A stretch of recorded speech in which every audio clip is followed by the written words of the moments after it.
So many wrong things about the story. Number one, we hear that the neighbors have been hearing that the child has been crying. So this is number one, intervention. When you have adults around them, neighbors, school teachers or whoever, kan, children on their own don't know how to call police. Especially kalau dia below 4 years old. Okay? They don't know how to tell them where is their location. And therefore, you need adults to intervene and neighbors. You know, they say, you got to juggle. This is the right situation where you have to juggle tepi kain orang.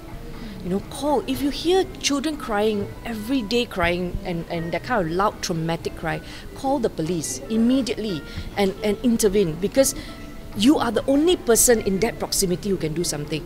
Our case penderaan kanak-kanak, paling tinggi statistik kita adalah di tangan ibu dan bapa. Bermaksud they are happening inside the house, in the home. Okay? And as a government, I cannot go into every house. And therefore, the intervention is important from jiran. You have to be the eyes and ears. Call the police if you hear jiran. Number two, the ibu. The ibu surrendered the child and left the child in the hands of this couple. Okay? Let me tell you what is wrong with that. Something wrong, because you only met these people. I'm only, because it's bawah siasatan police, I'm only basing on what I read in the news and what I'm reading on social media and feedback from people. Okay, there is we are now promoting parental responsibility. That means ibu bapa, when you have a child, it's your responsibility not to surrender the child simply to strangers, to people you hardly know, and also based on the story alone.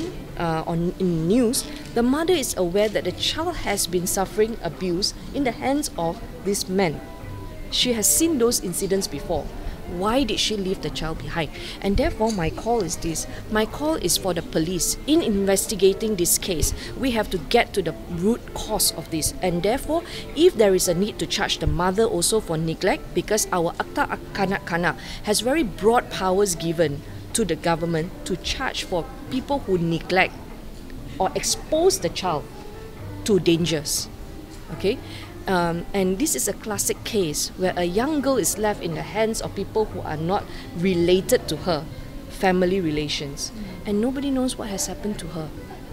Okay? And therefore, I think as a society and the government also, we need to start charging people for neglect and for exposing their child to danger.